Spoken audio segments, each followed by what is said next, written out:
ప్రశస్త నామములో అందరికీ వందనాలు. కళ్ళు మూసుకుందాం, తల వంచుదాం. సకల ఆశీర్వాదములకు కారణభూతుడా ప్రియ పరలోకపు తండ్రి, వందనములు, స్తోత్రములు, స్తోత్రములు నాయన. ఈ పునరుద్ధాన దినమున అయ్యా మేమందరము చేరి కూడి మీ సన్నిధిలో ఆరాధించుటకు మీ మందిర ఆవరణములో నడిపించినందుకై స్తోత్రములు. సహవాసము కలిగిన ఆయన ముందుకు సాగటానికి మాకు ఇచ్చిన నాయన గొప్ప సహవాసాన్ని బట్టి వందనాలు చెల్లిస్తున్నాం. మహిమ నీకే, ఘనత నీకే, ప్రభావం మీకే చెల్లిస్తున్నాం నాయన. అయ్యా మేము ఎక్కడెక్కడ వారమో మీ రక్తంలో కడగబడి అయ్యా మీ బిడ్డలుగా నాయన, సహోదరులుగా మేము నాయన ఒకే శరీరముగా, ఒకే నాయన ఆత్మ నడిపింపులో అయ్యా ఒకే నాయన అయా నాయన నిజ దేవుని ఎరిగిన వారముగా ముందుకు సాగటానికి ఇచ్చిన కృపకై స్తోత్రములు, స్తోత్రములు, స్తోత్రములు చెల్లిస్తున్నాం.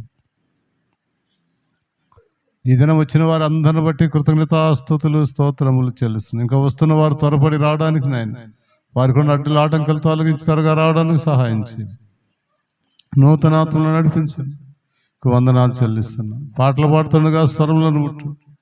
వాక్యమైన దేవా మాట్లాడు. కీర్తనలోను, ఆరాధనలోను, పల్లారాధనలో, ఆఖరి ప్రార్థన, ఆశీర్వాదం మీరు అధ్యక్షత వహించి నడిపించమని కోరుకుంటూ ఘనత, మహిమ, ప్రభావాలు మీకు అర్పించుకుంటూ కనపడకుండా పంచస్పతి దురాత్మ శక్తులను వేస్తున్నాముల్లో లయపరుస్తూ మీ సన్నిధిలో నాయన ఆనందాన్ని, ఆ ఆనంద ప్రవాహాన్ని మేము అనుభవించినట్లుగా మమ్మల్ని అందరినీ మీ కృపాహస్తాలకు అప్పచెప్పుకుంటూ యేసయ్య ఉన్నత నామములో ప్రార్థించి స్తుతించి వేడుకొనుచున్నాం పరమ తండ్రి, ఆమేన్.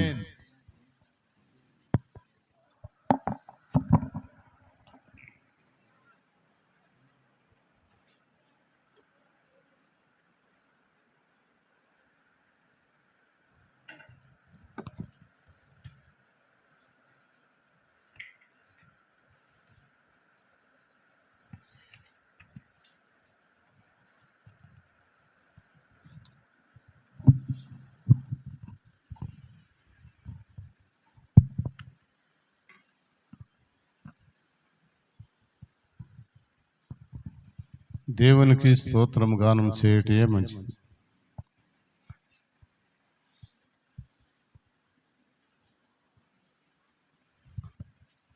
దేవునికి స్తోత్రము గానము చేయుటయే మంచిది. మనమందరము స్తుతి గానము చేయుటయే మంచిది. అందరం స్వరాలు. దేవునికి స్తోత్రము గానము చేయుటయే మంచిది. మనమందరము స్తుతి గానము చేయుటయే మంచిది. యెరూషలేము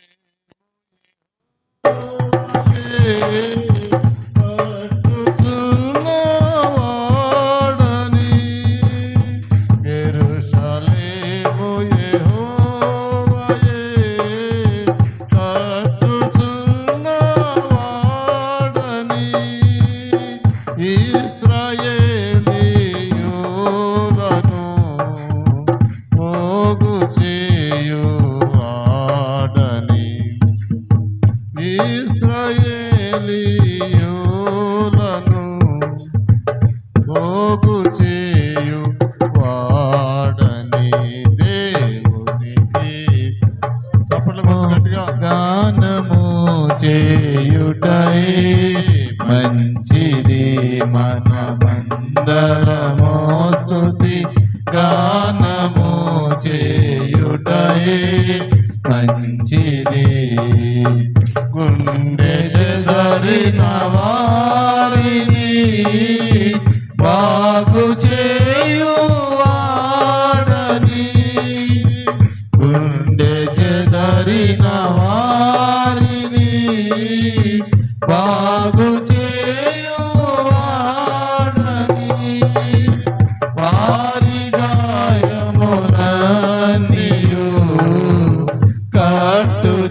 కట్టుచున్నవాడని దేవునికి స్తోత్రము గానము చేయుటయే మంచిది.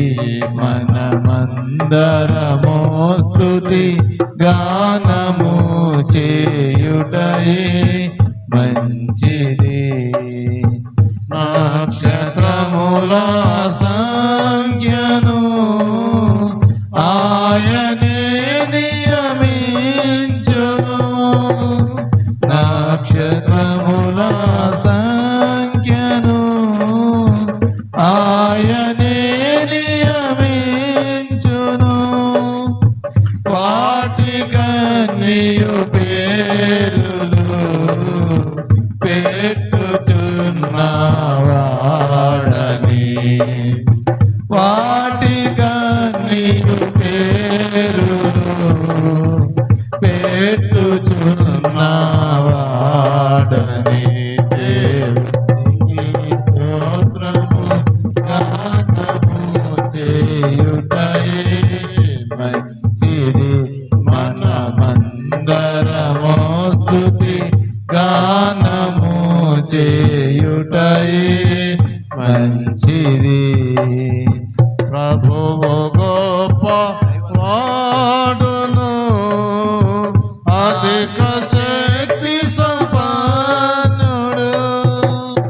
ప్రభువు గొప్ప వాడును, అధిక శక్తి సంపన్నుడు.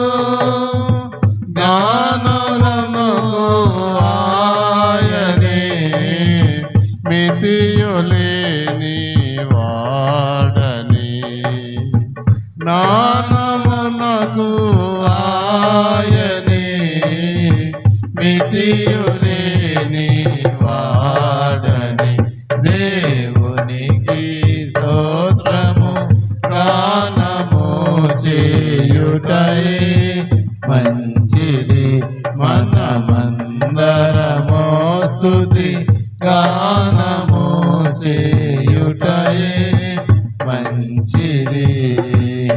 దీనులకు అండాయని భక్తిహీనులకు చూను. దీనులకు అండాయని భక్తిహీనులకు చూను. సితారాతో దేవుని స్తుతులతో కీర్తించుడి. సితారాతో దేవుని స్తుతులతో కీర్తించుడి. దేవునికి స్తోత్రము గానము చేయుటయే మంచిది. మనమందరము స్తుతి గానము చేయుటయే మంచిది. ఆయన ఆకాశము మేఘములతో కప్పును. ఆయన ఆకాశము మేఘములతో కప్పును. భూమి కొరకు వర్షము సిద్ధపరచువాడని భూమి కొరకు వర్షము సిద్ధపరచువాడని దేవునికి స్తోత్రము గానము చేయుటయే మంచిది. మనమందరము స్తుతి గానము చేయుటయే మంచిది. పర్వతములలో గడ్డిని పశువులకు మేపించును. పర్వతములలో గడ్డిని పశువులకు మేపించును.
మంచిది మనమందరము స్తుతి గానము చేయుటయే మంచిది.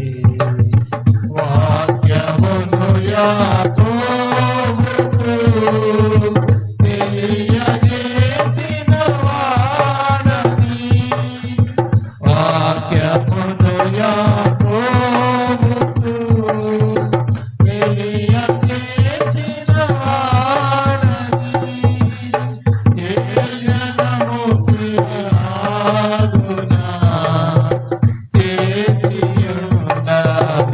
చేసియుండలేదని, ఏ జనముకి లాగునా చేసియుండలేదని. దేవునికి స్తోత్రము గానము చేయుటయే మంచిది మనమందరము స్తుతి గానము చేయుటయే మంచిది. హల్లెలూయా. హల్లెలూయా.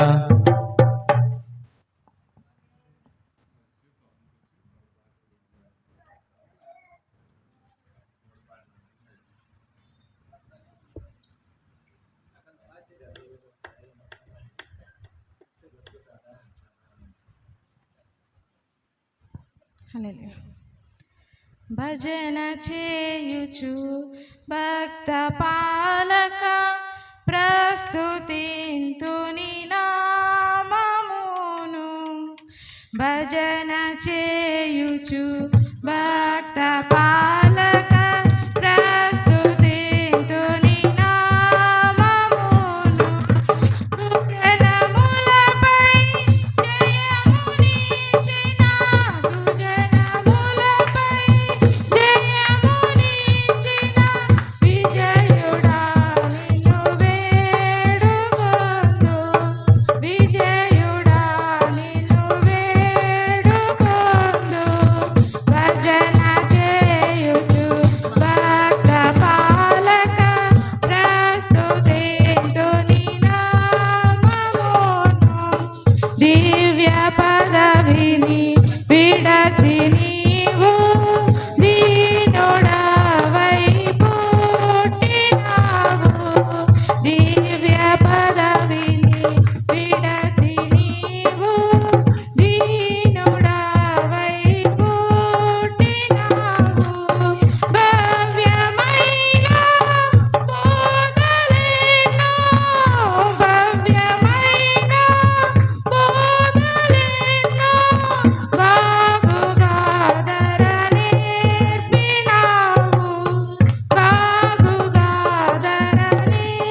యేసయ్యా యేసయ్యా యేసయ్యా యేసయ్యా యేసయ్యా యేసయ్యా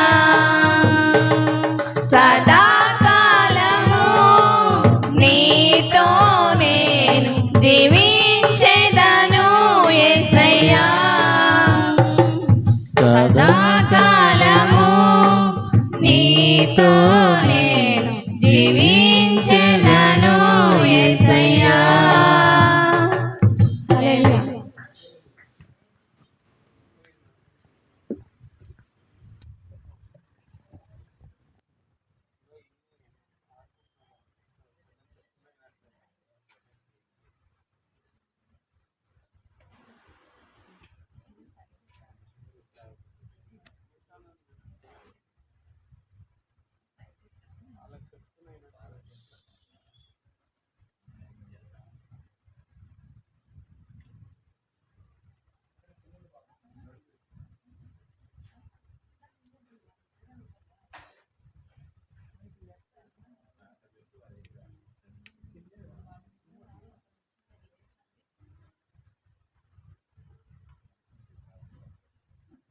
హల్లెలూయా. హల్లెలూయా.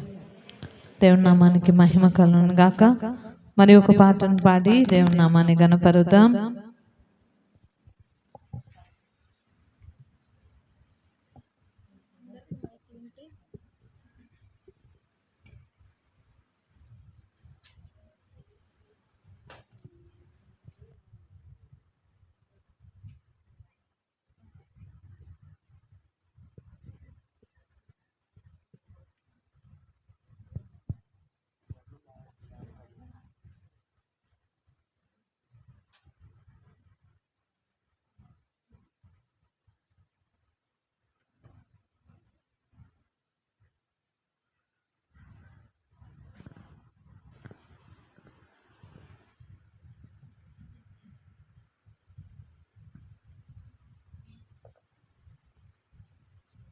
హల్లెలూయా హల్లెలూయా. సంతోషంగా ఆనందంగా ఉన్న వారందరూ ఒకసారి హృదయపూర్వకంగా మనసారా ఆయనకు హల్లెలూయా చెప్దామా? హల్లెలూయా. దేవుని నామానికి మహిమ కలుగును గాక.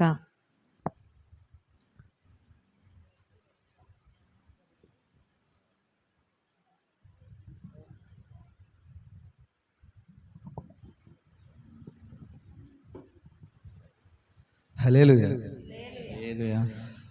ఆరాధన చేతును అన్ని వేళలా ఆత్మతో సత్యముతో ఆరాధింతును. ఆరాధన చేతును అన్ని వేళలా ఆత్మతో సత్యముతో ఆరాధింతును. నా ప్రాణ ప్రియుడు యేసయ్యకు నన్ను కన్న తండ్రి నా యేసుకు. నా ప్రాణ ప్రియుడు యేసయ్యకు నన్ను కన్న తండ్రి నా యేసుకు.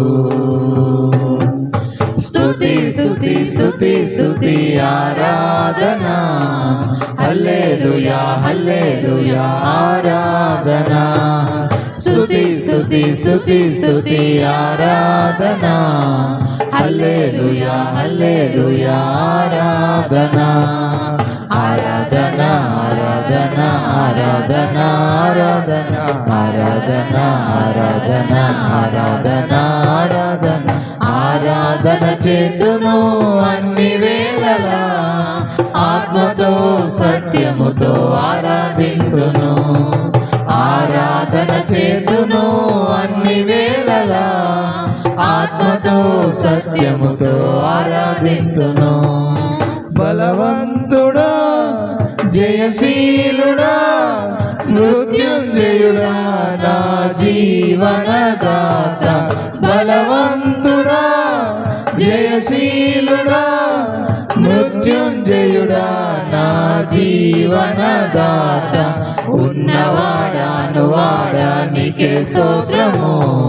సృష్టికర్త సజీవుడా నీకే స్తోత్రము. ఉన్న ఉన్నవాడాను వాడానికే స్తోత్రము, సృష్టికర్త సజీవుడా నీకే స్తోత్రము. స్తుతి చేయుట నాకు ఎంతో శోభస్కరము, స్తుతి చేయుట నాకు ఎంతో శోభస్కరము. స్తుతి స్తుతి స్తుతి స్తుతి ఆరాధన, హల్లెలూయా హల్లెలూయా ఆరాధన. స్తుతి స్తుతి స్తుతి స్తుతి ఆరాధన, హల్లెలూయా హల్లెలూయా ఆరాధన. ఆరాధన ఆరాధన ఆరాధన ఆరాధన ఆరాధన ఆరాధన ఆరాధన ఆరాధన. ఆరాధన చేతును అన్ని వేళలా, ఆత్మతో సత్యముతో ఆరాధింతును. స్వరమెత్తి పాట.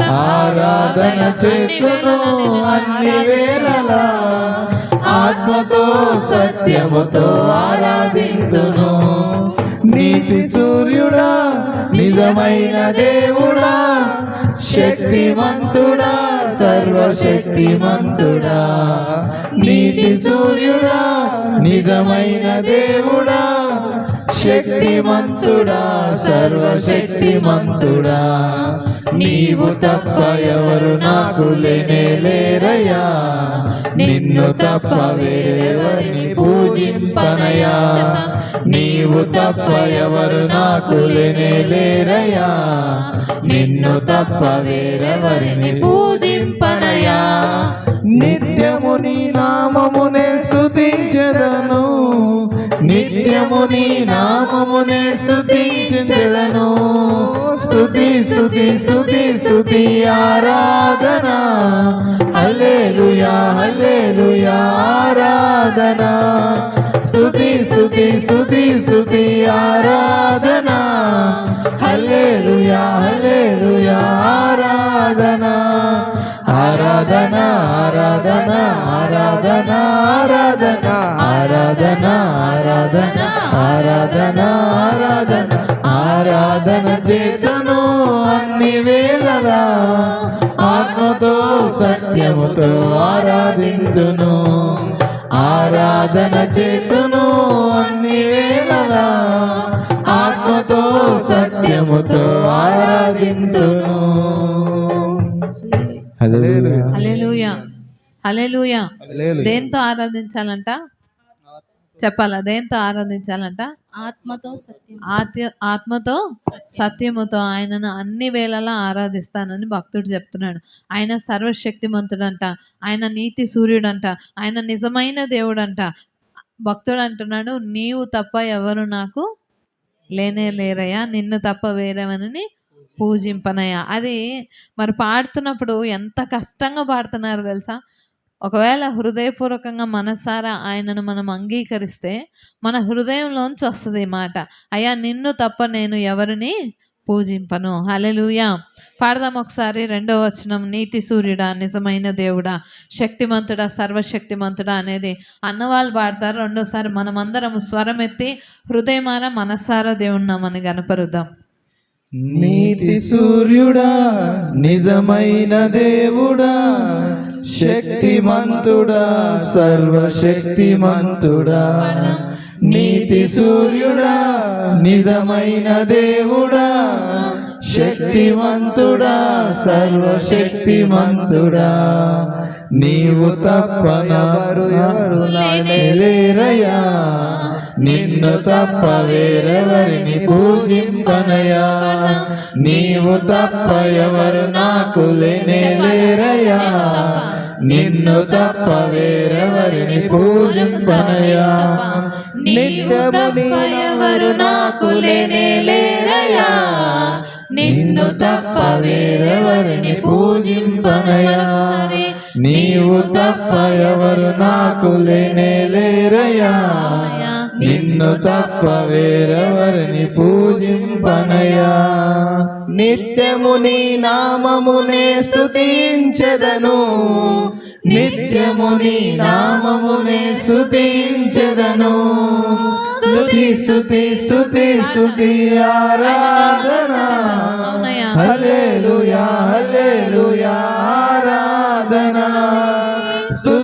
స్తుతి స్తుతి స్తుతి ఆరాధన హల్లెలూయా హల్లెలూయా ఆరాధన ఆరాధన ఆరాధన ఆరాధన ఆరాధన ఆరాధన ఆరాధన ఆరాధన ఆరాధన చేతును అన్ని వేళలా ఆత్మతో సత్యముతో ఆరాధింతును ఆరాధన చేతును అన్ని వేళలా ఆత్మతో సత్యముతో ఆరాధింతును నా ప్రాణ ప్రియుడు యేసయ్యకు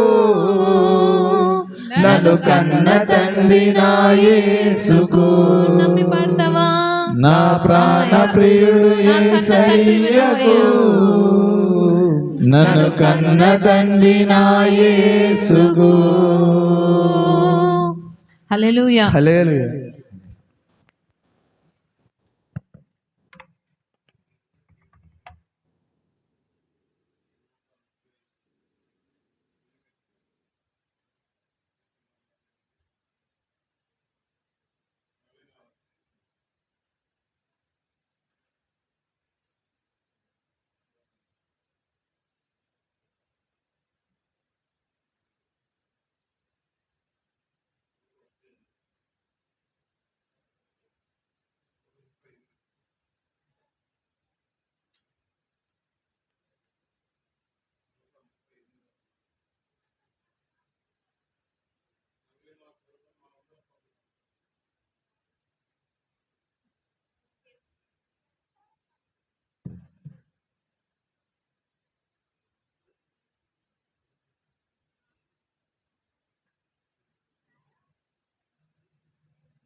హల్లెలూయా.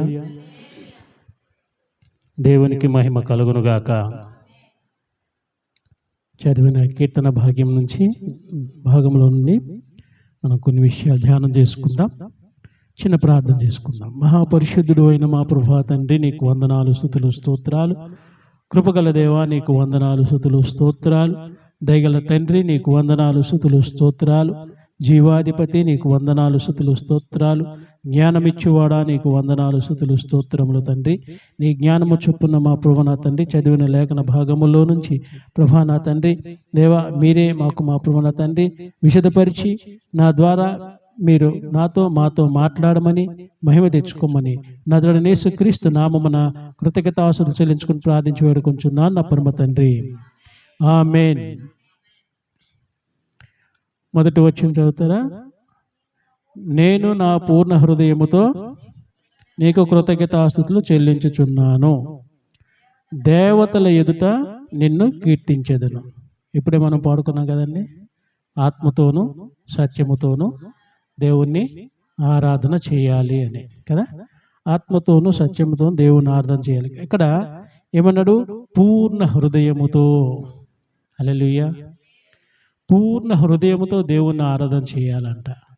అంటే పూర్ణ హృదయముతో అంటే రెండో విషయాన్ని మనసులో ఉంచుకోకుండా, ఏ ఆలోచనలు మనకి రాకుండా, మన దృష్టి, మన ఏకాగ్రత, మన మనసు అంతా ఆయన వైపే ఉండడం.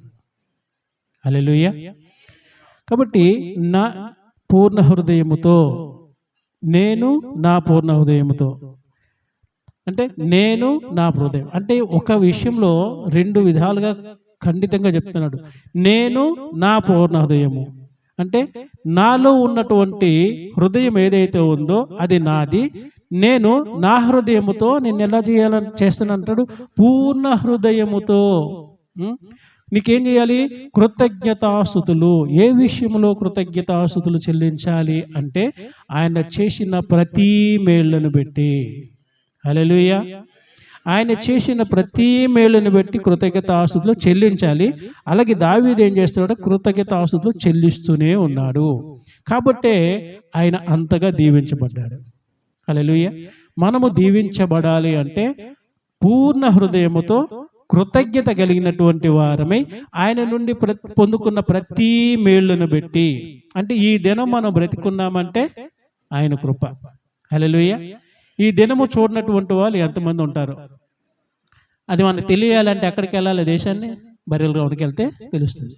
అంతమంది వస్తూ ఉంటారు అక్కడికి కదా. మనం ఇక్కడ లోకల్ ఉన్నసేపు ఏం తెలియదు, మన ఇంట్లో ఉన్నసేపు మనకు తెలియదు. అంటే ఈ దినాన్ని చూడలేనటువంటి వారు కూడా ఉన్నారు. అందుకే అక్కడ వాక్యం ఏముంటుందంటే, మృతులు నిన్నేలాగా స్తుతిస్తారు. చనిపోయిన వారు స్తుతించలేరు, బ్రతికున్నటువంటి మనమే దేవుని స్తుతించగలము. కాబట్టి మనం ఏం చేయాలంటే పూర్ణ హృదయముతో, నిష్కల్మషముగా, నిష్కపటముగా మనము దేవుణ్ణి స్తుతించాలి. హల్లెలూయా. కాబట్టి ఎక్కడ చూస్తుందంట? దేవతల ఎదుట నిన్ను కీర్తించెదను. మనకంత ధైర్యం ఉందా? హల్లెలూయా. మనకంత ధైర్యం ఉందా? దేవతల ఎదుట మనము దేవుణ్ణి కీర్తించాలంట. దేవతల ఎదుట మనము దేవుణ్ణి కీర్తించే భాగ్యం మనకిచ్చాడు. కానీ మనము దేవతల ఎదుట మనము నిలవబడలేని స్థితిలోనే ఉన్నాం. ఎందుకు అంటే మన యొక్క ఆలోచన విధానాన్ని బట్టి దేవతల ఎదుట మనము దేవుణ్ణి ఒప్పుకోలేనటువంటి వారు ఉన్నాం. దేవుడైతే మనకేం చేశాడు? దేవతల ఎదుట మనం నిలబెట్టేటటువంటి భాగ్యాన్ని మనకి ఇచ్చినాడు. ఆమేన్. హల్లెలూయా. కాబట్టి దేవతల ఎదుట నిన్ను కీర్తించెదను, నీ పరిశుద్ధాలయము తట్టు నేను నమస్కారము చేయుచున్నాను. దేవతల ఎదుట నేను కీర్తిస్తున్నాను. నీవెంత గొప్పవాడు అంటే దేవతలు కీర్తించలేరా? అంటే దేవతలు కీర్తించగలరు, కానీ దేవతల ఎదుట నిన్ను ఇంకా గొప్ప చేయాలన్న ఆశ నాకు ఉంది. ఎందుకంటే నీవు చేసిన మేలులు, నీ యొక్క ఘనత, నీ యొక్క ప్రభావం, నీ యొక్క మహిమ అటువంటిది. దేవతలు నిన్నేమాది కీర్తిస్తారో నాకు తెలియదు, కానీ వాళ్ళ మధ్యనే నేను కీర్తిస్తాను అంటున్నాడు దావీదు. హల్లెలూయా. అలాగే మనము కూడా దేవతల ఎదుట నిలవబడి, దేవుని ఎదుట నిలవబడి, దేవతల మధ్యలో మనం నిలవబడి దేవుణ్ణి కీర్తించే వారముగా ఉండాలని వాక్యం సెలవిస్తుంది. హల్లెలూయా. అక్కడ చూస్తే ఇంకోటి ఏమంటున్నాడంటే, నీ నామమంతటి కంటే నీవిచ్చిన వాక్యము నీవు గొప్ప చేసి ఉన్నావు. ఆయన నామం ఏ నామం అండి? హల్లెలూయా చెప్పాలి. ఆయన నామం ఏ నామము? మొదట పాత నిబంధనలో యెహోవా అనే పేరు పెట్టాడు. ఇప్పుడు ఏమన్నాడు? యేసుక్రీస్తు నామము. నీ నామముననే ప్రతి కార్యం నా నామమున నన్ను ఏమి అడిగినను నేను అది ఇస్తానన్నాడు. ఏ నామము? యేసుక్రీస్తు నామము. మరి ఈ నామానికంటే ముందు ఎక్కువగా దేన్ని హెచ్చించాడంట? వాక్యాన్ని హెచ్చించాడు. వాక్యాన్ని ఎందుకు హెచ్చించాడు? వాక్యం ఏమై ఉన్నది? యోహాను సువార్త. ఆది యందు వాక్యం ఉండెను, వాక్యము దేవుని యొద్ద ఉండెను, వాక్యమే దేవుడై ఉండెను. ఎటు చూసినా మళ్ళీ అక్కడికే వచ్చింది. చూసారా? అంటే వాక్యమే దేవుడై ఉన్నాడు. దేవుణ్ణి హెచ్చించుకున్నటువంటి వాడు ఆయనే. ఆయన ఏ మాదిరిగా హెచ్చించుకున్నాడు? వాక్యము ద్వారా హెచ్చించుకుంటున్నాడు. హల్లెలూయా. అందుకే అక్కడ నీ నామమంతటి కంటే నీవు ఇచ్చిన వాక్యముని నీవు గొప్ప చేసి ఉన్నావు. ఆ వాక్యము ఎవరు? యేసుక్రీస్తు. హల్లెలూయా. ఇక్కడ గొప్ప చేయబడినటువంటి వ్యక్తి ఎవరు? యేసుక్రీస్తు. వాక్యం ఉన్నది. ఆ వాక్యము మనకు ఏమొచ్చింది? లోకములోనికి వచ్చిన. యోహాను సువార్తలో చదవన్నమాట. వాక్యము ఆది యందు వాక్యము ఉండెను, దేవుని యొద్ద ఉండెను, వాక్యము దేవుడై ఉండెను, ఆది యందు దేవుని యొద్ద ఉండెను, సమస్తమును ఆయన మూలంగా కలిగెను, కలిగినదేది ఆయన లేకుండా కలగలేదు, ఆయనలో జీవం ఉండెను. తర్వాత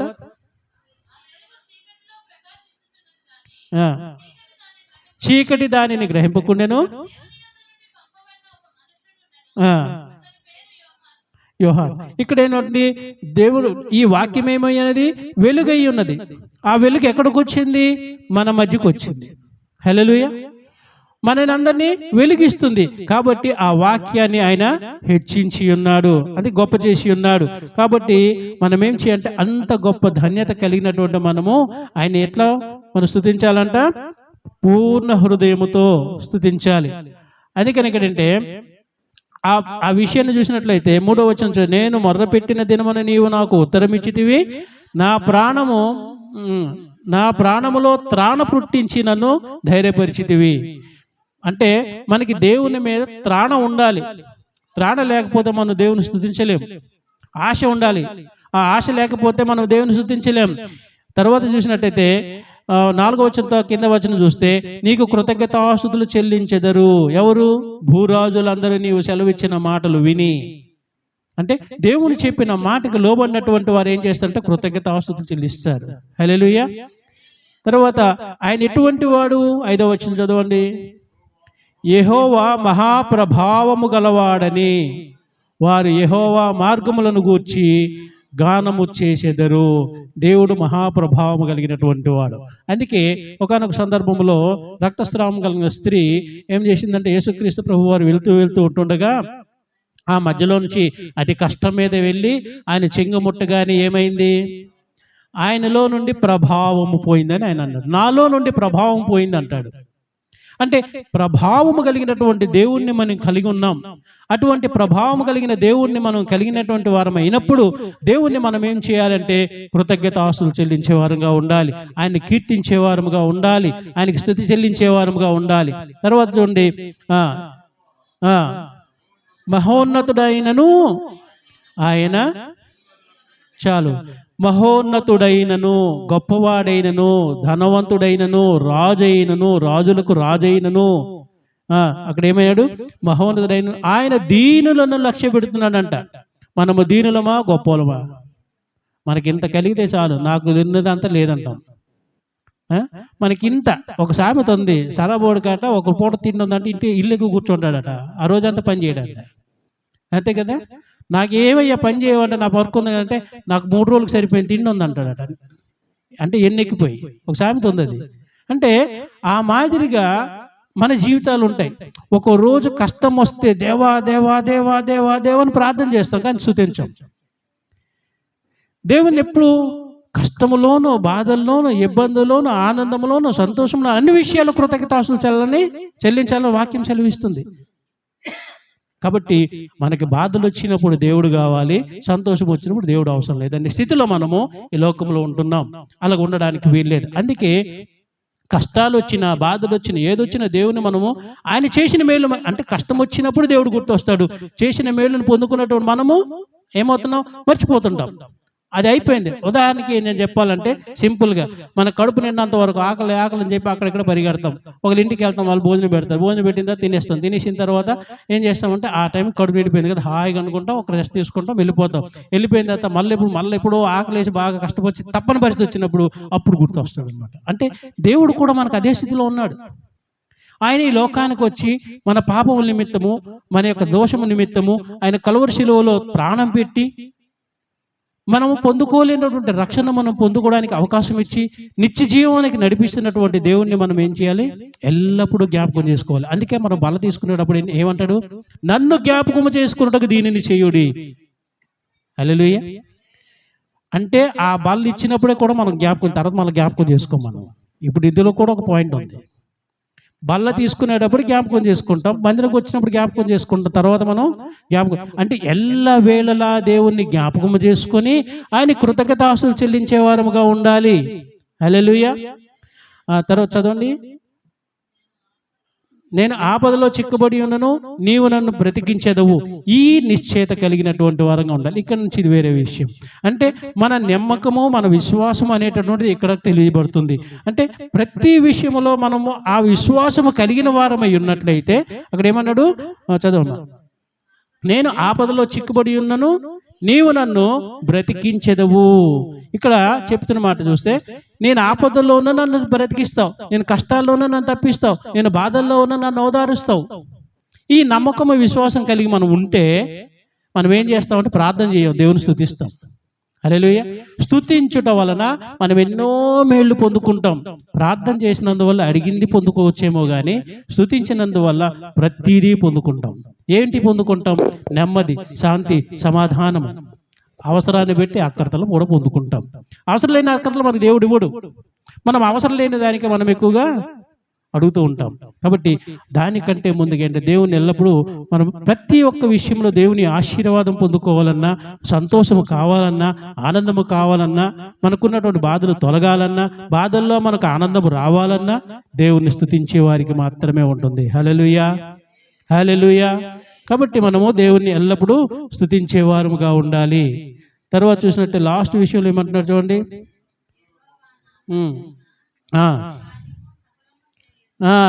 కార్యము సఫలము చేస్తాడంట. ఎందుకు, ఎప్పుడు చేస్తాడు? దేవుని స్తుతించినప్పుడు.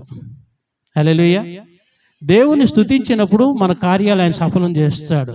తర్వాత చూస్తే, యెహోవా నా పక్షంలో కార్యములు సఫలము చేయును, యెహోవా నీ కృప నిరంతరము ఉండును, నీ చేతి కార్యములను విడిచిపెట్టకము. హల్లెలూయా. అక్కడ ఏంటి? నీ కృప. మనకి దేవుని కృప కావాలి అంటే దేవుని స్తుతించే వారముగా ఉండాలి. హల్లెలూయా. దేవుని స్తుతించే వారముగా ఉంటేనే దేవుని కృప మన మీద ఉంటుంది. మనం ఎప్పుడు ప్రార్థన చేసి లోక సంబంధమైనటువంటి విషయాల్లో ఆలోచన చేస్తూ లోకానుసారమైన దానికోసం ప్రాకులాట పడుతూ దేవా నాకు అది కావాలి, దేవా దేవా దేవా దేవా అంటూనే జీవితం గడిపేస్తే దేవుని కృప మనకు ఉండదు. అందుకే పౌలు ఒకానొక సందర్భంలో ఒక మాట అడిగాడు, అయ్యా నాకున్నటువంటి ముళ్ళు నువ్వు తీసేయి అన్నాడు. తీసి అంటే నా కృప నీకు చాలు అన్నాడు. ఇక ముళ్ళు ఇంపార్టెంటా, కృప ఇంపార్టెంటా? కృప ఇంపార్టెంట్. కాబట్టి నా కృప నీకు చాలు కానీ పౌలు ఏమన్నాడు? నోరు మూసుకున్నాడు. నీ కృప కన్నా గొప్పది నాకేది లేదే, ఈ బాధ ఏమాత్రం నీ కృప దగ్గర అనుకున్నాడు. అంటే మనకున్నటువంటి బాధలను బట్టి మనం దేవుని సన్నిధిలో ఏం చేస్తామంటే మొర్ర పెడుతుంటామే కానీ ఆ మొర్రకు బదులుగా దేవుని స్తుతించేవారముగా ఉంటే దేవుని కృప మన ఆవరించి మనకున్న సమస్యల నుండి దూరపరుస్తుంది. హల్లెలూయా. ఆ కృప మనం పొందుకోవాలంటే దేవుణ్ణి మనము ఎట్లా స్తుతించాలి? పూర్ణ హృదయముతో. నీకు కృతజ్ఞతాస్తులు మొదట వచ్చిన చెల్లిచ్చినట్టుగా పూర్ణ హృదయంతో మనము కృతజ్ఞతాస్తులు చెల్లించే వారముగా ఉందుముగాక. దేవుడు తన కృపను మనకు దయచేయునుగాక. దేవుడి వాక్యం దీవించి ఆశీర్వదించునుగాక. ఆమేన్.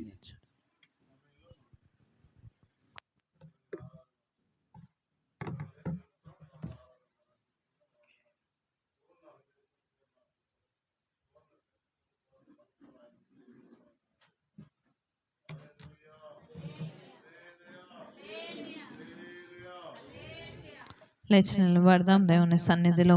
ఇంతవరకు దైవ సేవకుడిని నిలవబెట్టి దేవాతి దేవుడు నీతో నాతో మాట్లాడి ఉన్నాడు. ఆయన వాక్యము సెలవిస్తుంది, ఆయనను ఆరాధించువారు పూర్ణ హృదయముతో ఆరాధించాలని, ఆయనకు కృతజ్ఞత స్థుతులు చెల్లించాలని. ఇంతవరకు మన జీవితంలో చేసిన ప్రతి మేళ్లను బట్టి ఆయనకు కృతజ్ఞత స్థుతులు చెల్లించాలని దేవుని వాక్యం సెలవిస్తుంది. దేవాతి దేవుడే ఆయన నామము కన్నా వాక్యమును గొప్ప చేశాడంట. ఈరోజు నీలో ఆ వాక్యం ఉందా? నాలో ఆ వాక్యం ఉందా? ఒకసారి మనల్ని మనం పరిశీలన చేసుకుందాం.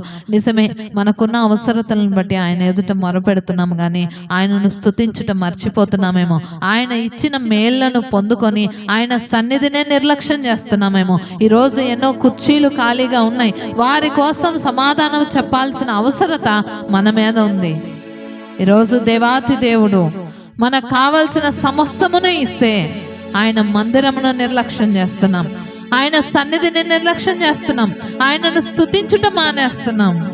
దేవుని సన్నిధిలో ఒక్కసారి మన చేతులెత్తి, అయ్యా నిజమే ప్రభా, ఈరోజు నా కుటుంబంలో ఎవరైతే రాలేదో వారి కొరకు సమాధానం చెప్పాల్సిన బాధ్యత నా మీద ఉంది ప్రభా.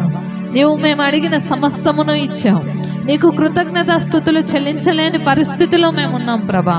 మమ్మల్ని క్షమించండి, క్షమించండి. అడుగుదామా దేవుని సన్నిధిలో, అయ్యా నీవిచ్చిన సమస్తాన్ని పొందుకొని నీ మందిరాన్ని మేము నిర్లక్ష్యము చేస్తున్నాం ప్రభా, నీ సన్నిధిని మేము నిర్లక్ష్యం చేస్తున్నాం ప్రభా.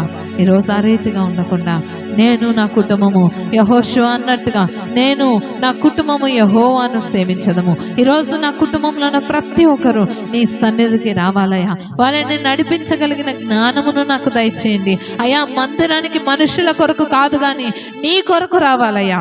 నీ నామాన్ని హెచ్చించుటకు రావాలి, నీ నామాన్ని గణపరచడానికి రావాలి. ఈరోజు నాతో నీవు మాట్లాడినందుకు వందనాలయ్యా. నేను నిన్ను స్తుతిస్తాను ప్రభా. ఏ పరిస్థితిలో ఉన్నా నేను నిన్ను స్తుతిస్తాను. ఆయన కార్యము చేయగలిగిన గొప్పవాడు, ఆయన మహాప్రభావము కలిగిన వాడు, ఆయన మహోన్నతుడైన దేవుడే ఉన్నాడు. ఈరోజు ఆయన వైపు చూస్తూ చెప్పగలం ఆయనతో, అయ్యా నేను నీకు కృతజ్ఞత స్తుతులు చెల్లిస్తానయ్యా. ఎందుకంటే నాకు మంచి సంఘమునిచ్చావు, నీకు వందనాలు. నోరు తెరిచి చెప్తామా? అయ్యా మాకు మంచి సంఘమునిచ్చావు, నీకు వందనాలు అయ్యా. మాకు మంచి దైవ సేవకులనిచ్చావు, నీకు వందనాలు. అన్నిటికన్నా ముఖ్యముగా రక్షణ పాత్రనిచ్చావయ్యా, నీకు వందనాలు. నిజమే నిజమే, నా కృప నీకు చాలు అన్నాడు దేవుడు. ఈరోజు ఆయన కృప నిరంతరము మన పైన ఉన్నది కనుకనే అర్హత లేని మనలకు అర్హతనిచ్చి ఆయన మందిరంలో కూర్చునే భాగ్యమునిచ్చి ఆయన వైపు చూస్తూ తండ్రి అని పిలిచే భాగ్యమునిచ్చిన ఆయన వైపు ఒకసారి చూడగలవా? ఆయన వైపు ఒకసారి చూస్తావా? ఈరోజు డబ్బు లేదని, ఆస్తి లేదని, ఆరోగ్యము లేదని, కుటుంబంలో సమాధానము లేదని నీ దేవుణ్ణి వదిలిపెడుతున్నావే. నీ కొరకు సమస్తాన్ని ధారపోసి ఒక రిక్తునిగైనా ఆయన వైపు చూడగలవా ఈరోజు?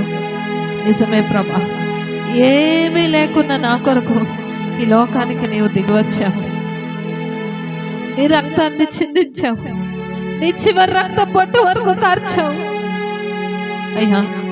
నీవు చేసిన త్యాగం ముందు ఈరోజు నా ముందున్న కష్టాలు ఎన్నదగినవి కావు ప్రభా. నా అనారోగ్యం ఎన్నదగింది కాదు ప్రభా. నా ఆర్థిక ఇబ్బందులు ఎన్నదగినవి కాదయ్యా. నా కుటుంబ సమస్యలు ఎన్నదగినవి కాదు ప్రభా. నీవు చేసిన త్యాగానికై నీకు వందనాలు. నోరు తెరిచి మాట చెప్తావా దేవునితో? నీవు నా కొరకు చేసిన త్యాగానికై వందనాలు ప్రభా. నీవు నా కొరకు చేసిన త్యాగానికై వందనాలు. ఆయన కృతజ్ఞత స్తుతులు చెల్లిద్దాం, ఆయన నామాన్ని కనపరుద్దాం. భక్తులు అంటున్నాడు, పూర్ణ హృదయముతో ఆయనకు కృతజ్ఞత స్తుతులు చెల్లించాలంట. ఈరోజు నీ హృదయమును ఉదయకాలపు నైవేద్యం వల్ల ఆయన ఎదుట కుమ్మరించడానికి నీవు సిద్ధముగా ఉంటే నీ రెండు చేతులు ఆయన వైపెత్తి, అయ్యా ఉదయకాలపు నైవేద్యము వలె నేను నీ సన్నిధికి వచ్చాను ప్రభా. అయ్యా నేను ఎలా ఉన్నానో అలా నీ ఎదుట నా చేతులు ఎత్తుతున్నానయ్యా. నా పరిస్థితి అంతా నీవు ఎరిగిన దేవుడవు, నేనేమై ఉన్నానో నీవు ఎరిగిన దేవుడవు. ఈరోజు అయ్యా హృదయ అంతరంగములను ఎరిగిన దేవా, నీ వైపు నా చేతులు ఎత్తుతున్నానయ్యా. పూర్ణ హృదయముతో నేను ఆరాధించాలని ఆశపడుతున్నాను ప్రభా. ఆరాధించే భాగ్యాన్ని నాకు ఇవ్వవా? అడుగుతామా దేవుణ్ణి? ఆరాధించుట ఒక్కొక్కరికి ఒక్కొక్క రీతిగా ఆరాధించడం దేవుడు నేర్పిస్తాడని ఆయన సన్నిధిలో అడుగుతా ఉన్నవారు తెలిసి, అయ్యా నేను ఆరాధించడం నాకు నేర్పించు ప్రభా, నేను స్తుతించటం నాకు నేర్పించు ప్రభా, నీవు చేసిన మేళ్లను జ్ఞాపకం చేసుకొనటం నాకు నేర్పించు ప్రభా. అన్ని వేళలా ఏ పరిస్థితిలో ఉన్నా నేను పూర్ణ హృదయంతో ఆరాధించేవాడిగా, ఆరాధించేదానిగా నన్ను చేయి ప్రభా. అడుగుదాం దేవుని సన్నిధిలో. గొప్ప దేవ యెహోవా నీకు వందనాలయ్యా, నీకు వందనాలయ్యా. నీ దేవుడు నిన్ను చూస్తున్నాడు ఈరోజు, నీ దేవుడు నీ వైపే చూస్తున్నాడు. నీవు ఎలా ఆరాధిస్తావని, నీవు ఎలా ఆయనను స్తుతిస్తావని, నీవు ఎలా ఆయన కృతజ్ఞతాస్తుతులు చెల్లిస్తావని నీ వైపు చూస్తున్నాడు. నీ దేవుని అవమానపరచొద్దు, ఆయన వైపు చూస్తూ ఆయన ఎదుట నీ హృదయమును కుమ్మరిస్తూ, అయ్యా నా జీవితంలో నీవు చేసిన ప్రతి మేలకై నీకు వందనాలయ్యా, నేను ఆరాధించుట నాకు నేర్పించు, నా హృదయాంతరంగం నుండి నేను ఆరాధించుట నాకు నేర్పించని అడుగుదాం దేవుని సన్నిధిలో. గొప్ప దేవ యెహోవా నీకు వందనాలయ్యా, నీకు వందనాలయ్యా, నీకు వందనాలయ్యా, నీకు వందనాలయ్యా. స్తుతి నీకే, మహిమ నీకే, ఘనత నీకే, ప్రభావములు నీకే అంటూ ఆయన నామాన్ని కనపరుద్దాం. గొప్ప దేవ నీకు వందనాలు, నీకు వందనాలు. ఎబినేజరే, ఎబినేజరే, ఇంతవరకు స్వరమెత్తి ఆయన నామాన్ని కనపరుద్దాం.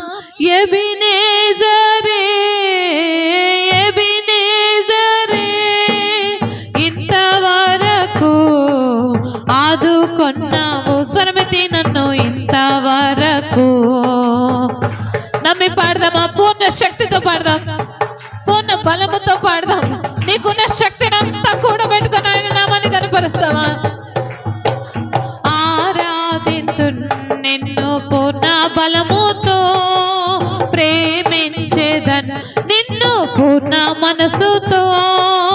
ఆరాధింతు నిన్ను పూర్ణ బలముతో, సేవించేదన్. ఆరాధన ఆరాధన ఆరాధన ఆరాధన ఆరాధన ఆరాధన ఆరాధన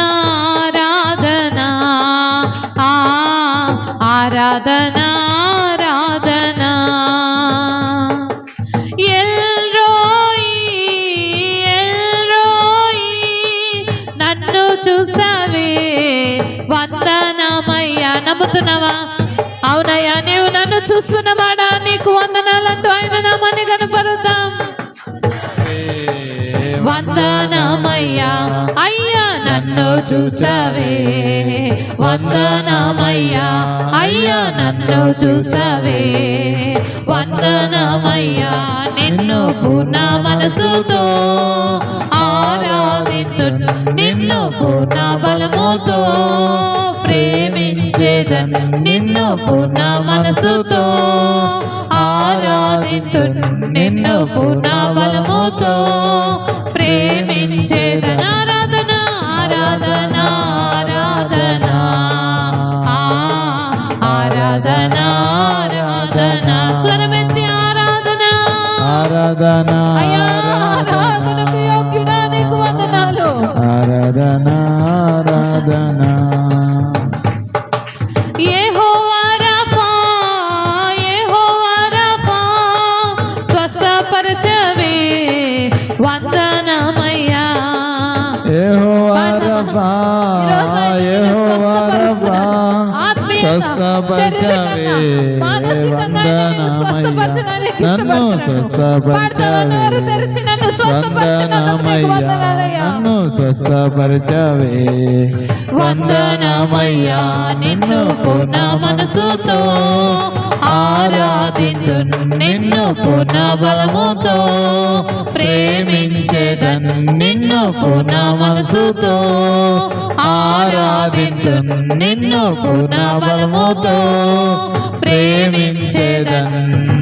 ఆరాధన ఆరాధన ఆరాధన ఆరాధన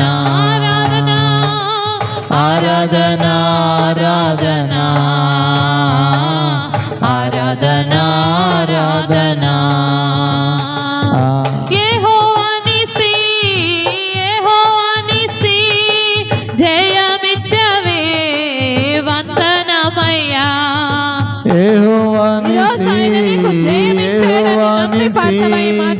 జయమిచ్చావే వందనమయ్యా అయ్యా జయమిచ్చావే వందనమయ్యా అయ్యా జయమిచ్చావే వందనమయ్యా నిన్ను పూర్ణ మనసుతో ఆరాధించును నిన్ను పూర్ణ బలముతో ప్రేమించేదను నిన్ను పూర్ణ మనసుతో ఆరాధించును నిన్ను పూర్ణ బలముతో ప్రేమించేదను ఆరాధన ఆరాధన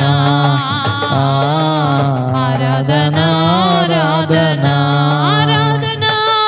ఆరాధన ఆరాధన ఆరాధన ఆరాధన ఆరాధన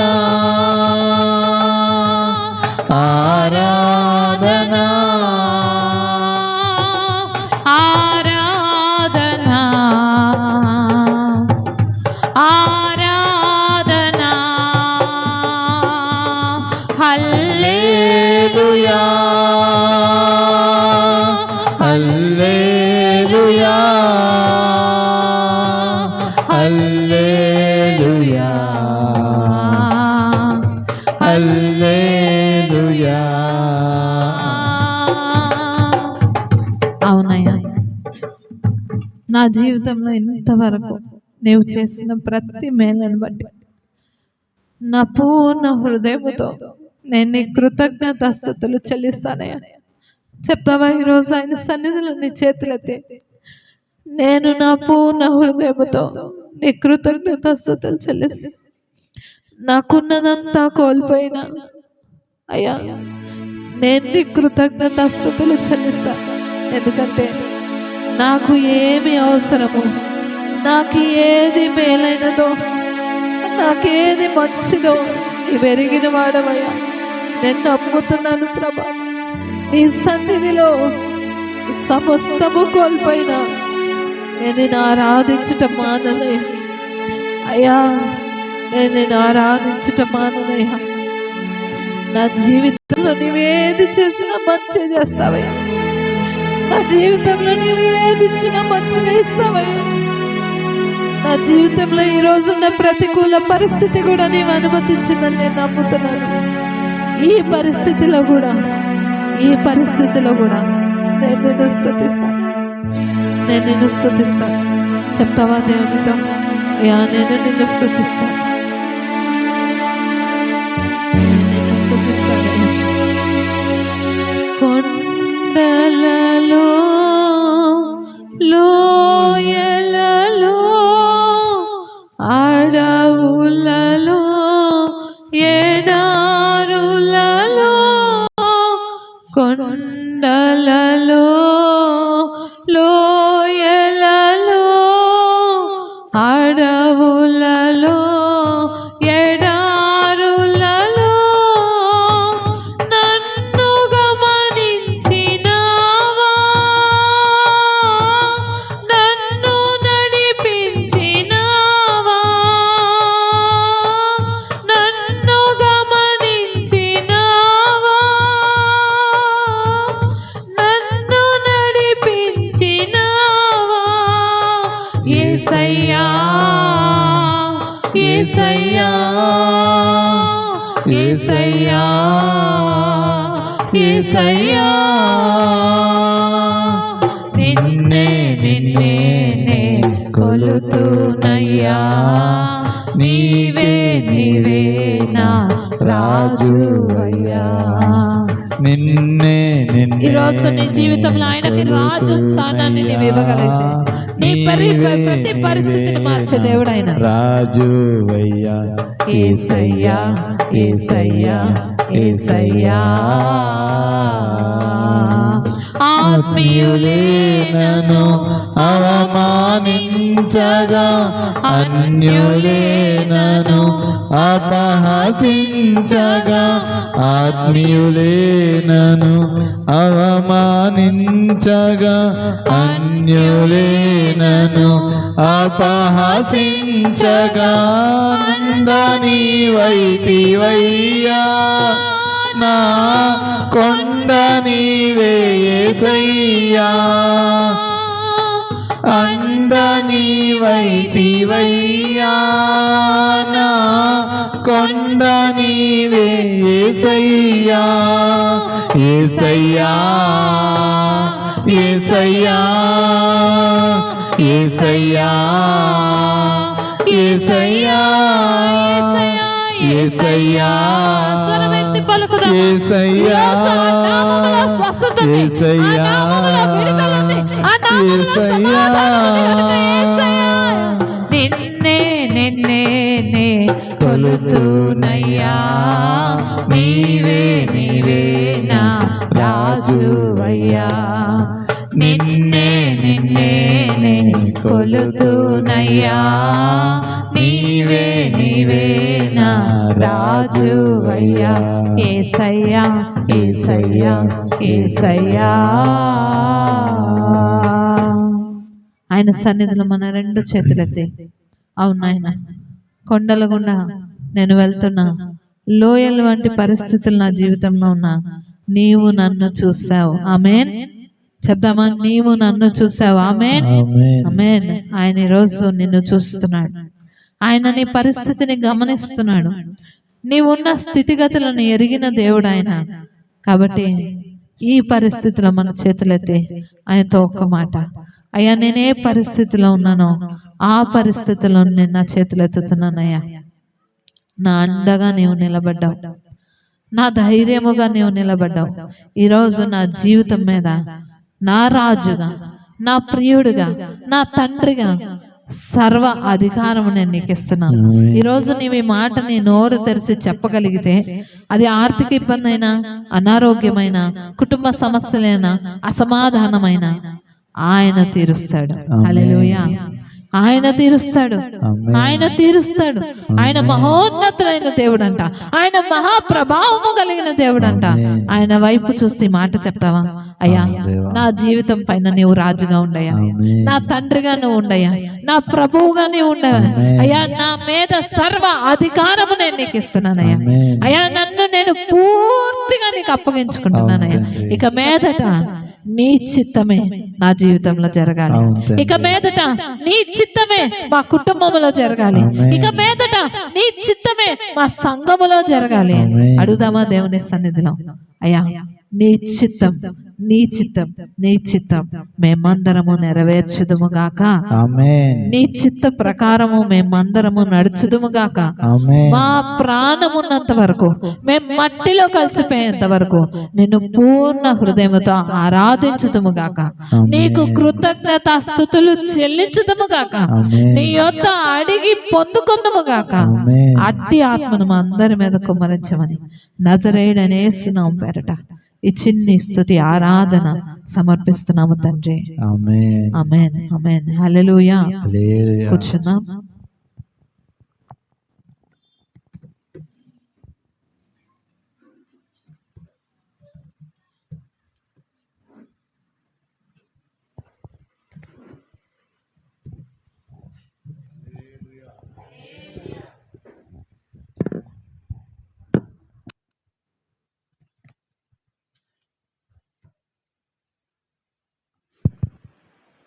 దేవునికి మహిమ కలుగును గాక. మరి ఈ సమయంలో యేసయ్య నీ కొరకు, నా కొరకు ఆయన ఎక్కడి నుంచి వచ్చాడో, ఆయన రావటం వల్ల మనకేం జరిగిందో దేవుని పరిశుద్ధ గ్రంథం నుంచి కొన్ని వాక్య భాగాలను మనము పరిశీలన చేసుకుందాం, ధ్యానించుకుందాం. ఈ సమయంలో మార్కు సువార్త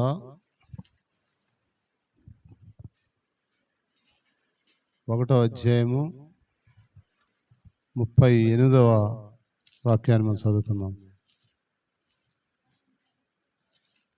1వ అధ్యాయము మార్కు సువార్త 1:38. ఆయన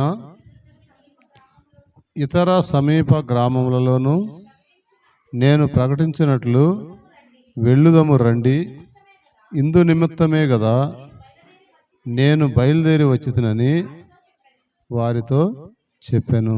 సర్వోన్నతుడా, మహోన్నతుడా, పరిశుద్ధుడా, ప్రేమ కలిగిన తండ్రి, మీకు వందనాలు, స్తుతులు, స్తోత్రములు చెల్లిస్తున్నాం. ఈ దినాన మా ప్రభువా, మాతో మీరు మాట్లాడండి. నిలబడిన దాసుడు అయోగ్యుడు అయల్పుడు అయినా యోగ్యపరిచి మీ పనిముట్టుగా సాధనంగా నన్ను వాడుకుంటున్నారు. నా నోటిని బోరగా వాడుకొని అయ్యా మా అందరితో మీరు మాట్లాడమని, మీరే మా బోధకులు, నాయకులు. వందనాలు చెల్లిస్తూ యేసయ్య నామమున వేడుకొంచున్నాను తండ్రి, ఆమేన్. హల్లెలూయా. దేవునికి మహిమ కలుగును గాక.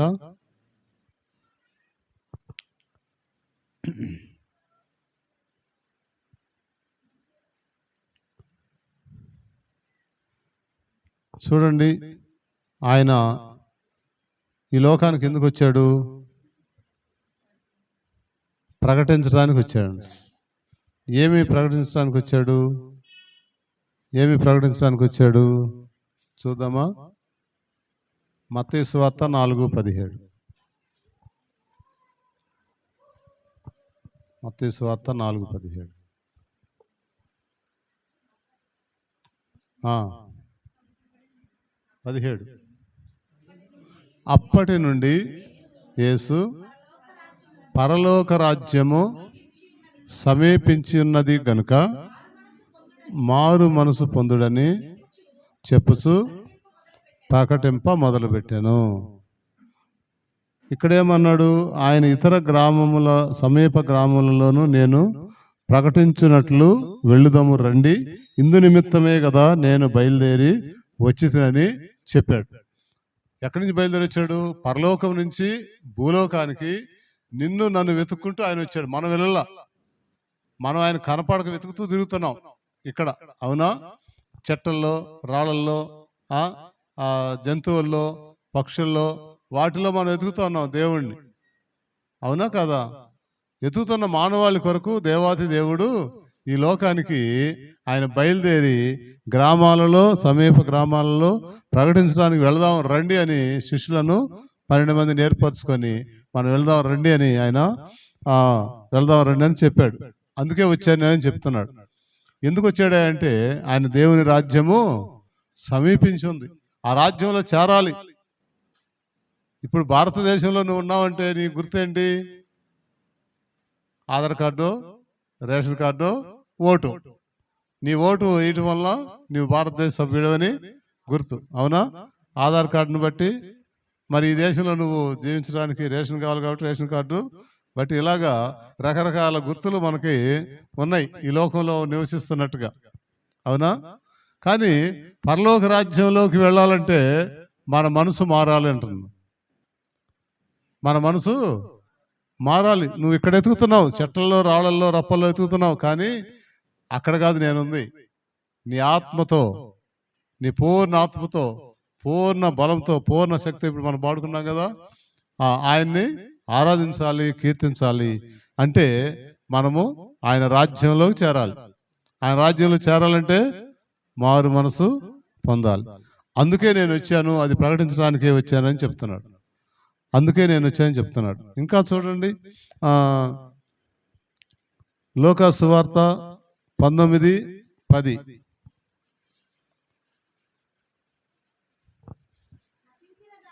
చూడండి, నశించిన దానిని వెదకి రక్షించుటకు మనిషి కుమారుడు వచ్చినని అతనితో చెప్పాడు. ఎందుకు వచ్చాడు ఆయన? నశించిన దానిని వెదకి రక్షించడానికి, నశించిపోతున్న మానవులను ఆయన వెదకి రక్షించడానికి వచ్చాడు. ఆయన పరలోక రాజ్యాన్ని చెప్పడానికి వచ్చాడు. ఆయన గ్రామాలలో, పట్టణాల్లో ప్రకటించడానికి వచ్చాడు. ఎందుకు వచ్చాడమ్మా యేసు ప్రభు ఈ లోకానికి? దేవుని రాజ్యాన్ని ప్రకటించడానికి, మారు మనసు పొందండి చెప్పడానికి వచ్చాడంట ఆయన. ఇంకా ఎందుకు వచ్చాడో చూడండి, యోహాను సువార్త 1:12.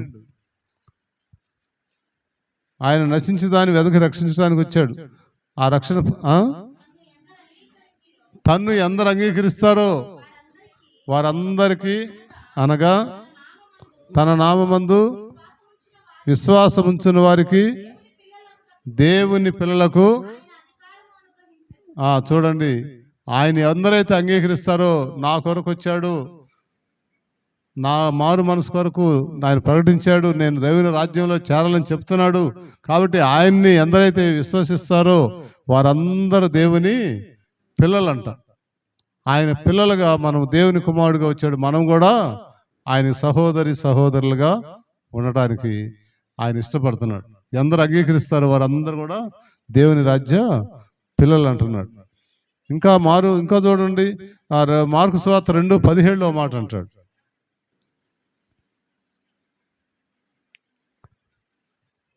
మార్కు సువార్త 2:17 యేసు ఆ మాట విని రోగులకే కానీ ఆరోగ్యం గలవారికి వైద్యుడు అక్కర్లేదు, నేను పాపులనే నీతిమంతులను, అది నేను నీతిమంతురాలని నేను బాగా చేస్తున్నాను అనుకున్న వాళ్ళని పిలవడానికి రాలాయన.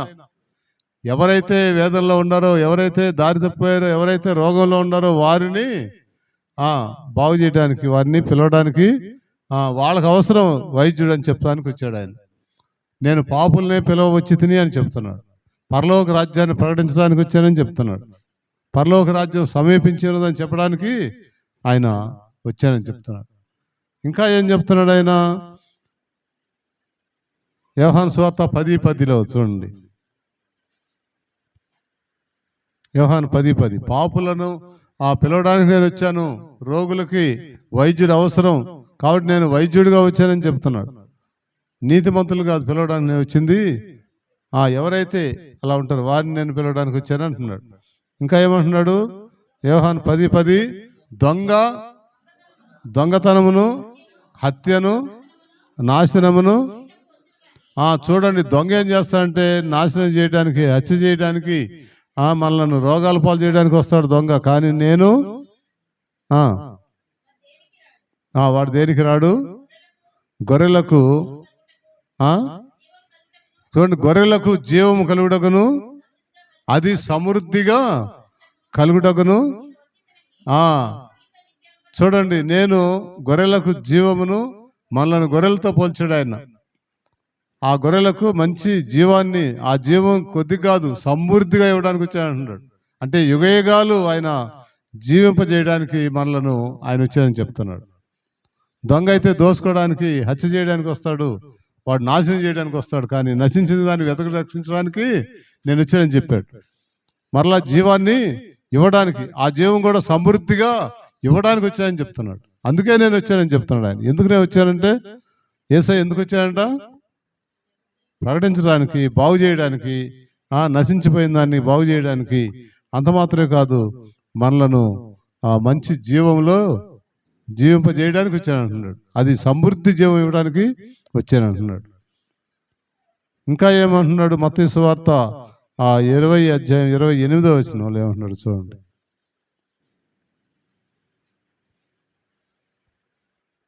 అధ్యాయం 28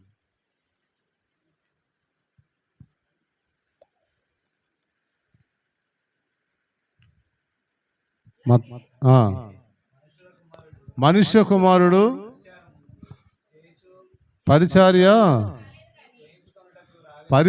పరిచారం చేయించుకున్నటకు రాలేదు, కానీ పరిచారం చేయుటకును, అనేకులకు ప్రతిగా విమోచన క్రయధనముగా తన ప్రాణము. ఎందుకు వచ్చాడంట ఆయన?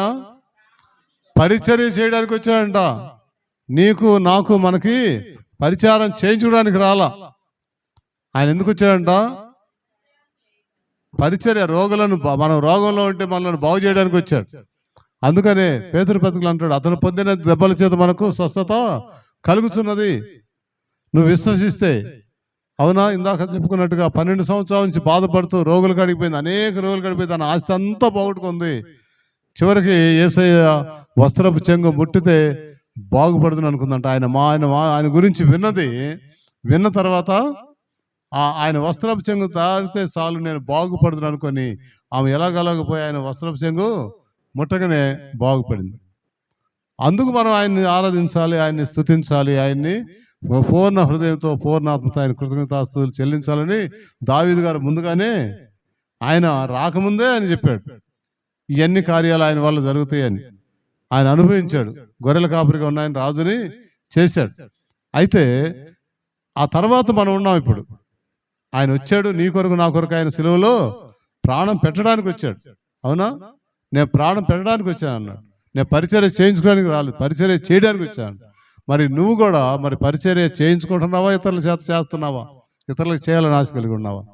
దేవుని పిల్లలుగా ఉన్న మనము ఇతరుల కొరకు పని చేస్తున్నామా, పని చేయించుకుంటున్నామా? ఒకసారి జ్ఞాపకం చేసుకోవాలి. ఇతరుల కొరకు మనం ప్రార్థన చేస్తున్నామా లేదా? నీ మనసులో, నీ ఆత్మలో నువ్వు ఇతరుల కొరకు ప్రార్థన చేయాలి. అందుకని తిమోతి నీవు అంటాడు కదా తిమోతి పత్రికలో, మనం మాన్యంగాను సుఖముగాను జీవించాలంటే రాజుల కొరకు, అధికారుల కొరకు, మనుషులందరి కొరకు ప్రార్థన చేయాలంట. నువ్వు పడుకున్నా, లేచినా, నడుస్తున్నా నీ మనసులో ప్రార్థన నడవాలి. నీ మనసులో వారి కొరకు ప్రార్థన చేయాలి. ఈరోజు నేను పడుకొని మెలకు వచ్చింది. మెలకు రాగానే 2 కుటుంబాల గురించి నాకు జ్ఞాపకం చేశాడు దేవుడు. నేను పడుకొనే వాళ్ళ గురించి నేను విజ్ఞాపన చేస్తాం అనుకున్నా. ఎందుకో తెలియదు. 2 కుటుంబాల గురించి నాకు చేశాడు, గుర్తు చేశాడు, జ్ఞాపకం చేశాడు. అది రేపెళ్ళండి కానీ వారి గురించి నాకు సమాచారం రాదు. ఎందుకో తెలియదు కానీ వారి గురించి నాకు జ్ఞాపకం చేశాడు. అది వారు చెప్పినప్పుడు నాకు అర్థమవుతుంది. కాబట్టి కొన్ని విషయాలు మనము ఆ దేవుడు ఆత్మ మనలో ఉన్నప్పుడు ఆత్మ మనలను జ్ఞాపకం చేస్తుంది. వారి కొరకు మనము ఎమ్మడే ప్రార్థన చేయాలి.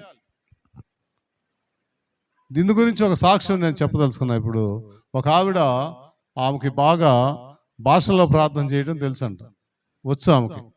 అర్ధరాత్రి ఆమె దేవుని స్వరాన్ని బాగా వినే ఆమె. అర్ధరాత్రి 12 గంటలకి ఆమె తట్టినట్టు ఆమెకు మెలకు వచ్చింది. అప్పుడు ఆమెను మోకరించి గంట సేపు ప్రార్థన భాషల్లో ప్రార్థన చేసిందంట. ప్రార్థనలో గంట సేపు ప్రార్థన భాషల్లో చేసి పండుకోగా నాకు దర్శనం వచ్చాడు దేవుడు.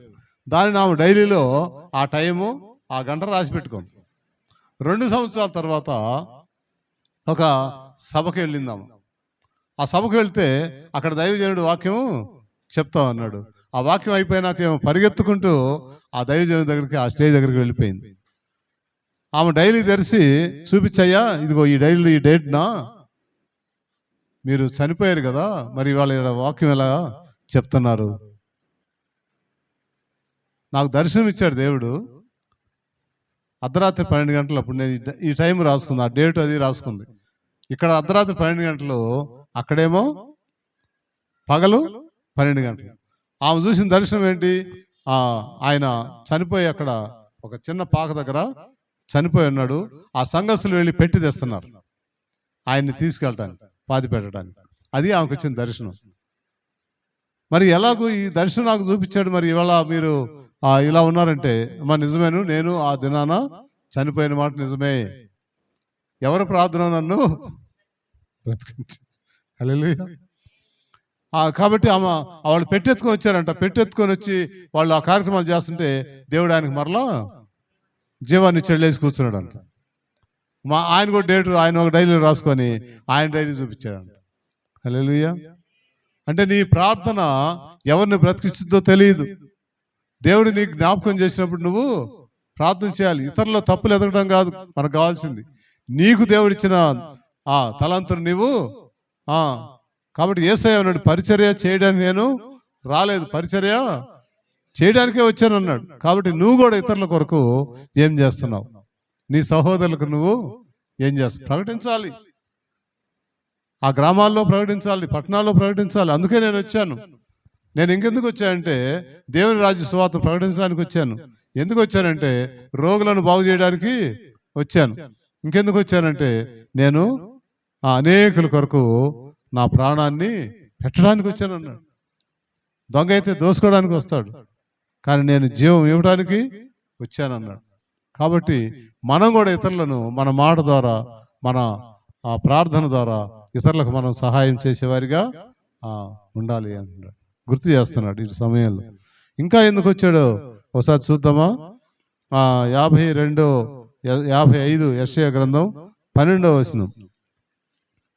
యెషయా 55:12. యెషయా 55:12. యెషయా గ్రంథం 55వ అధ్యాయము. మీరు సంతోషముగా బయలు వెళుదురు, సమాధానము నుండి ఎట్లా అంట ఆయన మనకేమిస్తానికి? సంతోషంగా సమాధానం పొంది. ఆమేన్. మీరు సంతోషంగా బయలు వెళుదురు, సమాధానం పొంది తోడుకొని పోబడుదురు. మీ ఎదుట పర్వతములను మెట్టలను సంగీతనాదము చేయును, పొలములోని చెట్లన్నీ చప్పట్లు. అది నువ్వు దేవుని దగ్గరికి, నువ్వు దేవుడు చేసే పని నువ్వు కనుక చేస్తుంటే, ఆయన చెప్పిన రాజ్యంలో నువ్వు చేరితే నీకు సమాధానం ఉంటుంది. ఫస్ట్ నీ సమాధానం ఎదురు ఉన్నా చెట్లు చప్పట్లు కొడతాయంట, పర్వతాలు ఏం చేస్తాయంట? సంగీతనాదం చేస్తాయి పర్వతాలు, చెట్లు చప్పట్లు కొడతాయంట. నిన్ను చూసి నీలో సమాధానంగా ఉంటే ఆ సమాధానం ఇవ్వడానికి ఆయన వచ్చాడు. ఆయన నువ్వు అంగీకరిస్తే ఆయన కుమారుడుగా కుమార్తెగా నువ్వు ఉంటావు. ఆయన రాజకుమారుడికి అన్నా తక్కువ ఉంటుందా? ఏమా ఇప్పుడు మన ముఖ్యమంత్రి కుమారుడికి ఏమన్నా తక్కువ ఉంటాయా? మన ఊర్లో ప్రెసిడెంట్ గురించి చూసుకుందాం. ప్రెసిడెంట్గా ఉన్న ఆయనకి ఏమైనా తక్కువ ఉంటాయా? అందరూ ఆయన దగ్గరికి వస్తారు. అవునా? ప్రెసిడెంట్ కుమారుడు ఎదురొస్తుంటే గౌరవిస్తారా లేకపోతే ఇంకేం చేస్తారా? ఆ సంతోషం అన్ని మనము అనుభవిస్తూ ఉంటాం. దేవుని కుమారుడుగా కుమార్తెగా ఎందరు అంగీకరిస్తారు వారందరూ. ఆయన అందుకే వచ్చానంటున్నాడు, నేను రోగుల కోసం రాలే, నేను నీతిమంతుల కోసం రాలేదు, నేను రోగుల కోసం వచ్చాను. రోగులకు వైద్యుడు అవసరం కాబట్టి నేను వచ్చాను అంటున్నాడు. కాబట్టి అందుకు వచ్చాను, రాజ్య సువార్త ప్రకటించడానికి వచ్చాను, ప్రాణం పెట్టడానికి వచ్చాను, మీకు జీవం ఇవ్వడానికి వచ్చాను. ఇన్ని ఇచ్చినప్పుడు మనం ఆయన్ని సంతోషంగా మనం ఆరాధించొద్దా? ఇంకా ఏమి ఇవ్వడానికి వచ్చాడో చూద్దామా? 12:46 యోహాను సువార్త 12:46 చూడండి. యోహాను సువార్త 12:46.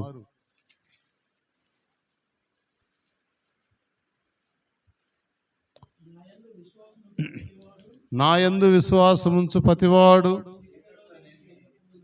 చీకటిలో నిలిచి ఉండకుండానట్లు నేను ఈ లోకమునకు వెలుగా వచ్చి ఉన్నాను. ఎందుకు వచ్చాడంట ఆయన? చీకటిలో నిలిచి ఉండకుండానట్లు. చూడండి, చీకటి పరిపాలిస్తుంది ఈ లోకాన్ని. ఈ లోకాన్ని చీకటి పరిపాలిస్తుంది. అగాధ జలములపై ఆత్మ అల్లాడుచుండే దేవుడు వెలుగు కమ్మని పలుకుగా వెలుగు కలిగిన వెలుగును చీకటిని వేరుపరచగా ఒక దినమాయను. హల్లెలూయా. వెలుగునివ్వడానికి వచ్చా అన్నాడు. దేవునికి మహిమ. ఎందుకు వచ్చాడంట? వెలుగు. ఆ మాట కరెంట్ వచ్చినట్టు. వెలుగునివ్వడానికి. చూడండి, ఆయన వెలుగునివ్వడానికి వచ్చాడంట. చీకటి వెలుగు రాగానే ఏమైపోద్ది? పారిపోద్ది. మనలో ఉన్న చీకటి కార్యాలు పోతాయి, చీకటి బ్రతుకులు మారడి. అదే మారు మనసు పొందడానికి ప్రకటన చేయడానికి వచ్చానన్నాడు. మారు మనసు ఏంటంటే చీకటి బ్రతుకుల నుంచి వెలుగులోకి, వెలుగు లైట్ కదా, పగటి వేళ బ్రతికే ఆ చీకటి పోయి పగలు ఇవ్వడానికి ఆయన వచ్చాను. వెలుగుని ఇవ్వడానికి వచ్చాను అంటున్నాడు. నేను లోకానికి వెలుగు ఇవ్వడానికి వచ్చాను. చీకటిలో నిలిచి ఉండకుండా వెలుగులో నిలిచి ఉండేట్టుగా. చీకటిలో పోయేవాడు పడిపోతాడుగా. ఎదురెత్తే తగిలితే ఎదురెత్తే కనపడుద్దా? మనకేం చీకట్లో నడిస్తే తట్టుకొని పడిపోతాం. అదే వెలుగులో అయితే కనపడుతుంది. కాబట్టి వెలుగునివ్వడానికి వచ్చా అన్నాడు. కాబట్టి ఆయన మనం అందుకు ఆరాధించాలి. ఆయన్ని మనం అందుకు ఆయన కృతజ్ఞతాస్తుతులు చెల్లించాలి. చేయడానికి వచ్చాడు కాబట్టి ఆయనకి మనం వందనాలు చెప్పాలి. ఆయన మన కొరకు ప్రాణం పెట్టడానికి వచ్చాడు కాబట్టి ఆయన వందనాలు చెప్పాలి. ఆయన రాజ్య సువార్తను తెలపడానికి వచ్చాడు కాబట్టి ఆయనకు మన వందనాలు చెప్పాలి. ఎందుకు మనం ఆరాధించాలి? ఎందుకు మనము పూర్ణ మనసుతో పూర్ణాత్మ ఆయన ఆరాధించాలి, స్తుతించాలంటే ఆయన మన కొరకు ఇన్ని కార్యక్రమాలు చేయడానికి వచ్చాడు. వెలుగునివ్వడానికి వచ్చాడు. ఇంకా ఏమివ్వడానికి వచ్చాడు? చూడండి, మత్తయి సువార్త 10:34. ఆయన ఎందుకు వచ్చాడు? మత్తయి సువార్త 10:34. నేను భూమి మీదకి సమాధానమును తలంచకుడి, ఖడ్గమునే కానీ సమాధానమును ఒక మనుషునికి తన తండ్రికి కుమార్తెకును తన తల్లికి కోడలికిని అత్తకును విరోధము పెట్టవచ్చుదని. ఒక మనుషుని అతనికి తండ్రినైనను తల్లి అయినను నాకంటే ఎక్కువగా ప్రేమించువాడు అది. ఆయన్ని పూర్ణ మనసుతో పూర్ణాత్మతో నువ్వు ప్రేమించినప్పుడు నీకు కుటుంబంలోనే తేడాలు వస్తాయంట, సంఘంలో తేడాలు వస్తాయంట, సమాజంలో తేడాలు వస్తాయంట. ఆయన కంటే ఎక్కువగా ఎవరిని ప్రేమించకూడదు. ఆయన్ని మనం ప్రేమించాలి, ఆయన మనం ఎందుకంటే ఆయన నీ కొరకు ప్రాణం పెట్టడానికి వచ్చాడు. ప్రాణ స్నేహితుడిగా ఆయన్ని నువ్వు ఎప్పుడైతే ఆరాధిస్తావో వారికి నీకు విరోధం వస్తుంది. కాబట్టి నేను సమాధానం కాదు, నాకంటే ఎక్కువ వారిని ప్రేమించకూడదు, ప్రేమిస్తే వారిని దూరం చేసేస్తా అన్నాడు. దేవునికి స్తోత్రం. అందుకని ఎవరి మీద ఎక్కువ మనం ఆశలు పెట్టుకోకూడదు, దేవుని మీదనే ఆశలు పెట్టి మనకు కావాల్సిన అన్ని దేవుడు ఇస్తాడు. హల్లెలూయా. కొన్నిసార్లు మనము ఈ లోకంలో ఉన్న వారి కోసం దేవుడిని వదిలిపెట్టేస్తాం, దేవుడిని మర్చిపోతున్నాం, దేవుని దగ్గర రావటంలా. అవునా కదా? ఈ కుర్చీలు ఖాళీ ఉన్నాయి అంటే దేవుని వాళ్ళు లోకంలో ఉన్న వాటిని ఎక్కువ ప్రేమిస్తారు, దేవుడిని ప్రేమించలేదు కాబట్టి ఖాళీ ఉండి, లేకపోతే నిండిపోతాయా లేదా? ఎందుకు రాలేదు వాళ్ళందరూ అంటే వాళ్ళు ఈ లోకంలో వారితో కలిసిపోయారు, దేవుని ఎక్కువగా ప్రేమించడం లేదు, అందుకే రాలేదు మందిరానికి. అవునా కదా? ఈ లోకంలో ఉన్న వాటి వరకే పరిగెత్తా ఉన్నారు. కాబట్టి దేవుని సన్నిధికి మనము పరిగెత్తుకుంటూ రావాలి. ఆయన ఇంకా ఆయన ఎలాంటి వాడు, ఎందుకు వచ్చాడు? ఇంకా ఒకసారి చూడండి, యెషయా గ్రంథం 66:1 ఆయన ఎవరో.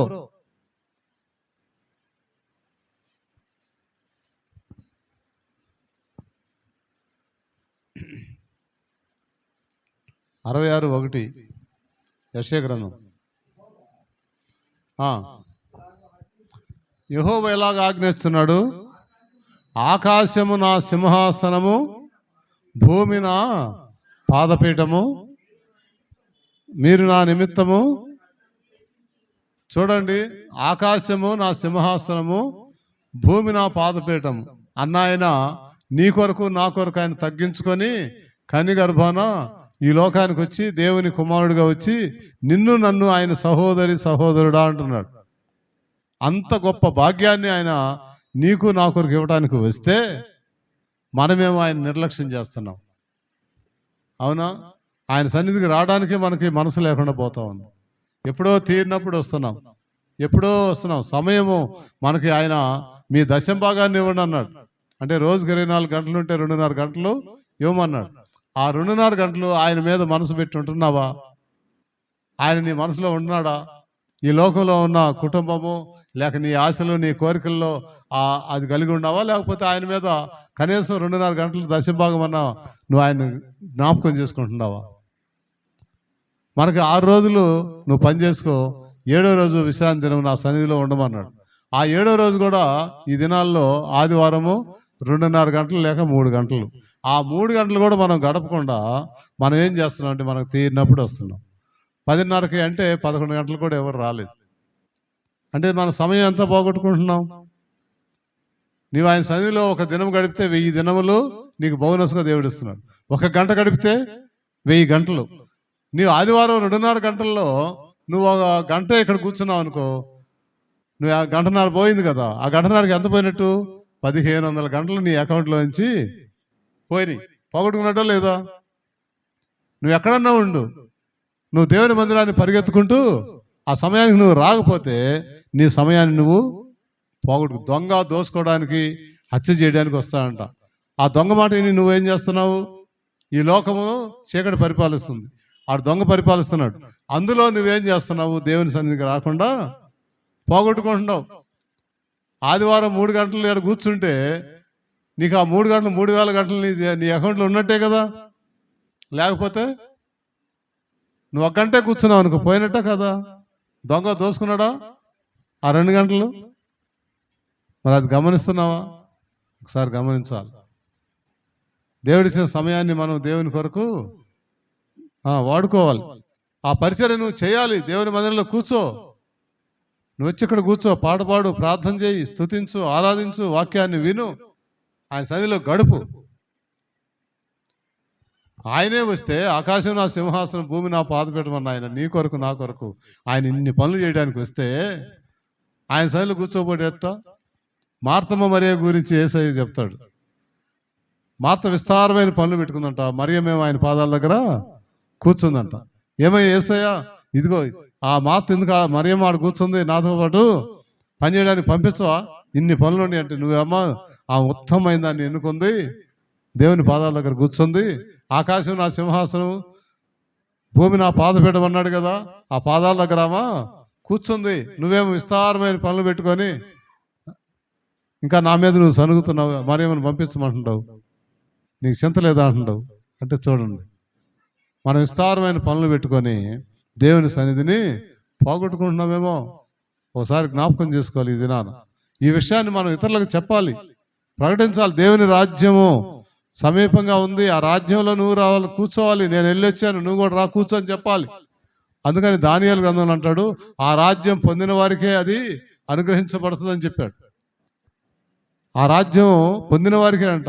ఆ పొందినవాడు వచ్చాడు కూర్చుంటాడు, మిగతా వాళ్ళంతా బయట తిరుగుతూ ఉంటారు. రకరకాల ఆలోచనలు, రకరకాల పనులతో, రకరకాల చెడ్డ పనులతో తిరుగుతూ ఉంటారు. కాబట్టి దేవుని రాజ్యము సమీపంగా ఉందని ప్రకటించడానికి యేసయ్య వచ్చాడు. బాగు చేయడానికి వచ్చాడు, జీవం ఇవ్వడానికి వచ్చాడు, పరిచర్య చేయడానికి వచ్చాడు, ప్రాణం పెట్టడానికి వచ్చాడు. కాబట్టి ఆయన దగ్గర మనం ఆయన ఇచ్చిన సమయం అన్నా కూర్చోవాలా లేదా?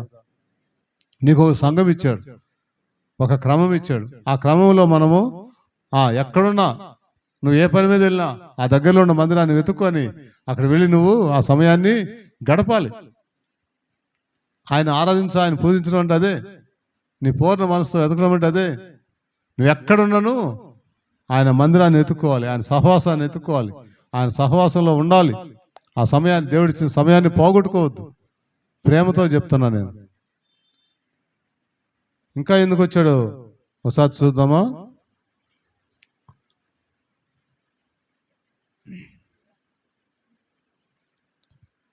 మత్తయి సువార్త 5:17. మత్తయి సువార్త 5:17.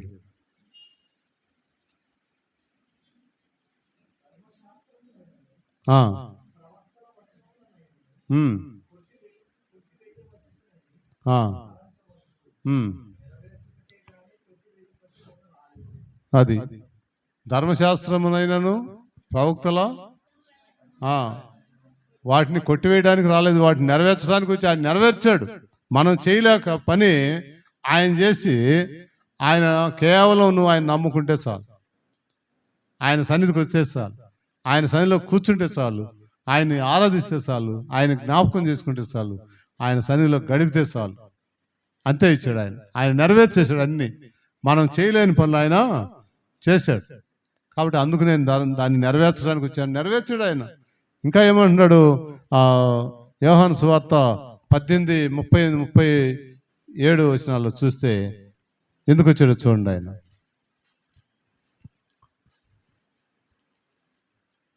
18వ అధ్యాయము 37-38. అందుకు పిలాతు, నీవు రాజువా ఆయన అడుగగా, యేసు నీవన్నట్లు నేను రాజునే, సత్యమును గూర్చి సాక్ష్యమిచ్చుటకు నేను పుట్టి తిని, ఇందు నిమిత్తమే ఈ లోకమునకు నేను రాజునయ్యా, నేను రాజులకు రాజును, ప్రభువులకు ప్రభువును, అది చెప్పడానికి ఈ లోకానికి వచ్చాను అంటున్నాడు. నువ్వు రాజువా అని అడిగితే చెప్తున్నాడు, నేను సత్యాన్ని చెప్పడానికి వచ్చాను, సత్యాన్ని తెలపడానికి, సత్యాన్ని గురించి చెప్పడానికి వచ్చాను చెప్తున్నాను. అవునా కదా? అందుకే ఆయన నేనే సత్యము, నేనే మార్గము, నేనే జీవము, నా ద్వారా తప్ప తండ్రి యొద్దకు ఎవరు రారు అన్నాడు. ఆయన అందుకే వచ్చాడు. ఆయన మార్గాన్ని చూపించడానికి వచ్చాడు. ఆయన సత్యాన్ని జరపడానికి, సత్యాన్ని చూపించడానికి వచ్చాడు. సత్యం గురించి చెప్పడానికి వచ్చాడు. ఆయన రాజునని చెప్పడానికి వచ్చాడు. రాజునని చూపించడానికి వచ్చాడు. ఆ రాజు సత్యవంతుడు, న్యాయవంతుడు. ఆయన మార్గంలో మనకి సరైన మార్గం చూపించడానికి వచ్చాడు ఆయన. దేవునికి మహిమ కలుగును గాక. యోహాను 9:38-39 చూడండి. యోహాను 9:38-39 అంతటా వారు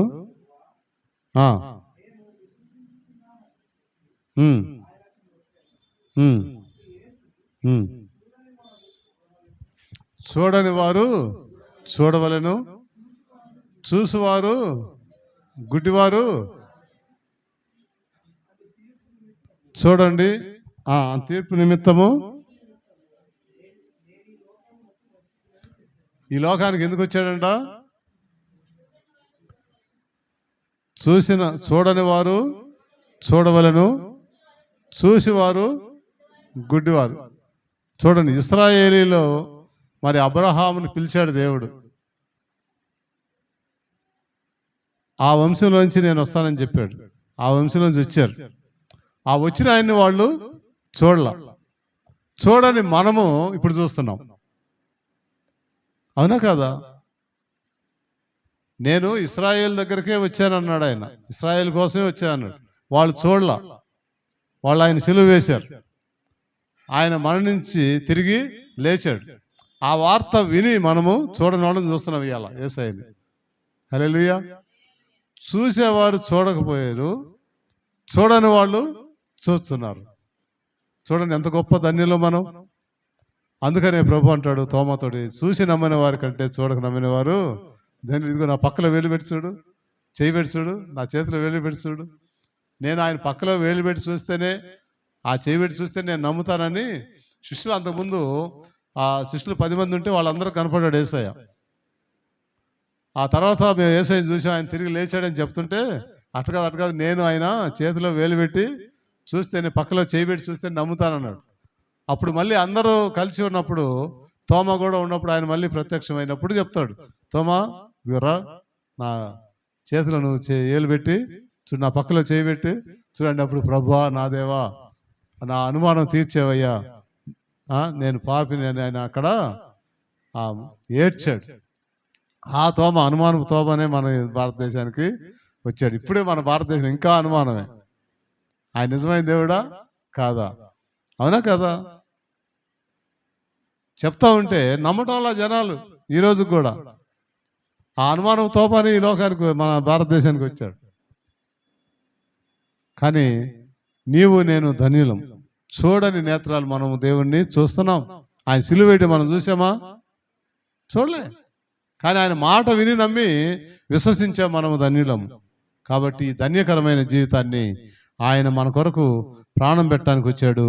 ఆయన పరలోక రాజ్యాన్ని చూపించడానికి వచ్చాడు. సత్యం గురించి సాక్ష్యం ఇవ్వడానికి వచ్చాడు.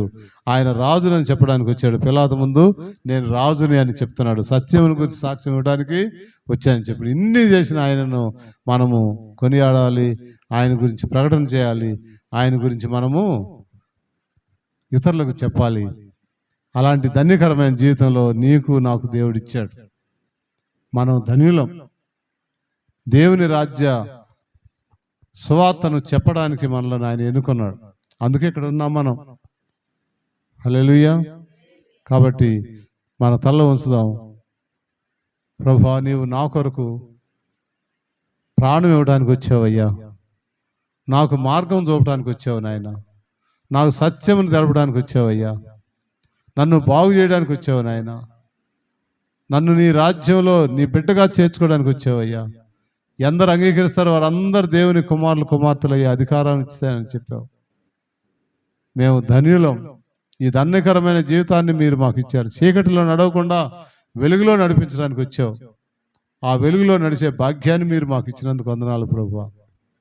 ఈ ధన్యకరమైన జీవితాన్ని ఇతరులకు మేము చెప్పినట్లుగా మీ రాజ్య పౌరులుగా, మీ రాజ్య వారసులుగా, మీ రాజ్యంలో ఉండే భాగ్యాన్ని మీరు మాకు అనుగ్రహించారు. అందుని బట్టి వందనాలు చెల్లిస్తూ అయ్యా, ఈ యొక్క వాక్య భాగాలు మా హృదయంలో ఫలించి మేము అభివృద్ధి చెందినట్లుగా మమ్మలను మీ కృపా హస్తాలకు అప్పచెప్పుకుంటూ యేసయ్య నామమున ప్రార్థించి వేడుకొంచున్నాను తండ్రి, ఆమేన్. మరి ఈ సమయంలో యేసు ప్రభు నా సొంత రక్షకుడిని అంగీకరించి పాప